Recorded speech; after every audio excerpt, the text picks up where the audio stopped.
14, and I'm going to the ballet with my teacher, my beautiful ballet teacher, Tencia Fonseca, prima ballerina from Costa Rica, and her business partner, Roy Jean. They take us, just a few of us, on a field trip to see the ballet at the National Theater in Washington, D.C. We're going to go see Swan Lake. And I'm walking to the theater, and my neighbor from across the street, Josie Trom, she comes over to me. She says, "Oh, you're going to see the ballet. Are you a dancer?" And I go, and I didn't I kind of froze, like I didn't know what to say. And my parents think dancing and is a waste of time and money. And I'm like, and Tencia just goes right in. She goes, "Yes, she's a dancer." And then she says to me later, she says, "You tell people you're a dancer." And I go, "Okay, that's good." And that felt like really good. I am a dancer, yes. And and coming from Tencia, I felt very proud of that because she was amazing. She and Roy Jean and my other dance friends were like a second family to me. And my parents, Roy Jean came over to my house one day. He's made a special trip, which is like these people were amazing. He came over to my house. And he said to my parents, "You really need to support Deborah in her dance because she really cares. I mean, when you can see when she dances, she really cares. I mean, she may not be like as naturally talented as some, a couple of these other kids, Cheryl Yeager, but she's, she has deep expression and in her movement and creativity and you should support her." Well, my parents, they were working full time, they were busy, and I was on my own. I had to get my own rides and pay my own way, and that was just the way it was. But they were really important to me, my ballet family and dancing, and a lot of fantasies all the time and dreams about being on point and dancing. And so I graduated high school early, just because I got to get out of there.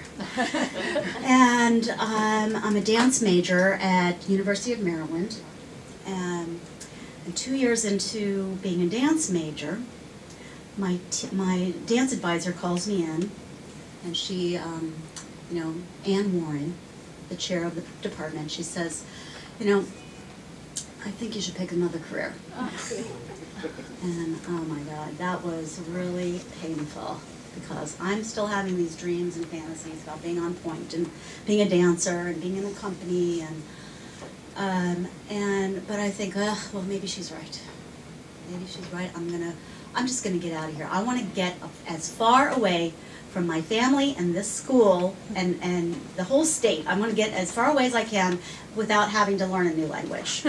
So I go to the board. There's a ride board at the university in the student union with a great big map of the United States. And right there, over there on California, there's a note pinned, "Barry Rosenblum is looking for a companion to go to California." So I go, I always wanted to go to California. I think I belong in California. I'm a flower child, a little hippie-ish, and I love to dance, and I'm just, and Hollywood is there. So I save up $200 from the health food store that I'm working at, and I get my suitcase and a guitar, and I'm riding across the country with Barry Rosenblum. And that movie, When Harry Met Sally, when they fight, the way they fight the whole trip, she gets a ride from the guy, and they fight the whole way. Well, that is exactly what happened with Barry and me.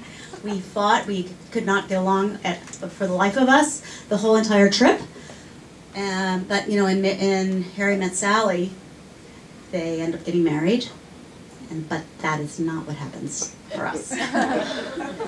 So I get to California, I'm living in LA, and I felt like I had arrived. I'd been set free. Especially when I went out dancing, like social dancing, and in Maryland, or just seemed like the whole East Coast, it was like kind of, you go out dancing, dancing rock and roll music, and it's kind of stiff, you don't move around. But I was, was a dancer, so I had to move, and I was like dancing with abandon, and that's how people in Los Angeles dance too. I was out, and everyone was a free spirit, just like me, and I felt like, oh yes, I know I was supposed to be here. So I'm running around LA, I'm working little jobs, I'll take a dance class here, I get into a little theater company, I'm waitressing, I'm making tuna fish sandwiches, I'm driving around, I drive past UCLA, a million times, and I think, oh my gosh, that's a place where smart people go. It looks so beautiful. I could never go there, but it looks really nice. And my friends say to me, Deborah, you should finish college. I mean, you should finish, you're smart. I am? Okay, I mean, yeah, I am. So I apply to UCLA, and I get in. And I auditioned. I auditioned for the dance department. I figure maybe that would be like a way in, and then maybe later I would change my mind when they told me that I should pick another career. So I get in, I go into the dance department, and I'm sure they're not going to admit me if I tell them I'm pre-med or anything like that. So I'm in the dance department, and I work really, really hard, and I really improve a lot. And I get into a dance company, a local dance company that I really love, and I'm dancing, and I'm working really hard, and I'm getting good grades, and all I do is dance and study, and I'm exhausted. I'm dancing every day, a few hours a day, and I'm in this dance company rehearsing at night, and I'm sitting in Jerome Cushman's children's literature class, and this guy I just was so in love with him. He was just this little elf of a guy. He's walking across the stage in this big lecture hall. He goes, "Well, dear ones, and I'm going to tell you a story." And I was like, oh, this is so cute, it's so sweet, and I felt so in love with this class and with him, and I would just fall asleep, and it was so frustrating because I wanted to hear every word he said, and I couldn't stay awake for it. And I go, I'm thinking, I really better figure out, how am I going to make a living? One night I make $25 for a dance performance, because that's like the one time we get paid for performing. And I'm living, scraping by on a waitress salary, and I think, I better figure something out here. I don't think I'm going to make a living as a dancer. And I'm getting A's in anthropology.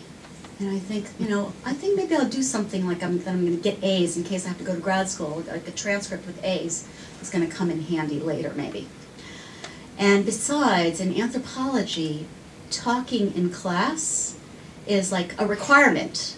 It's something like it's considered, class participation, whereas in dance, I get yelled at for talking in class. So I think maybe that's the thing I need to do. So I do. And I get my bachelor's degree in anthropology.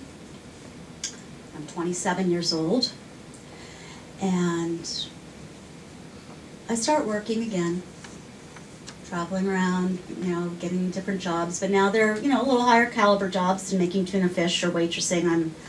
I'm, doing sales and other kinds of jobs, and eventually, through the course of my journey and discoveries, I get a job in a psychiatric treatment center where as a social worker, bachelor level social worker, and I really feel good. I feel good about myself. I feel good about helping people on their path.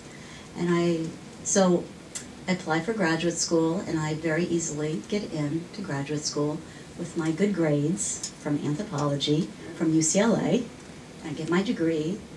And now, to this day, I am a social worker and a therapist, helping people on their path and their journey. But I always will say, I am a dancer, too. Aww.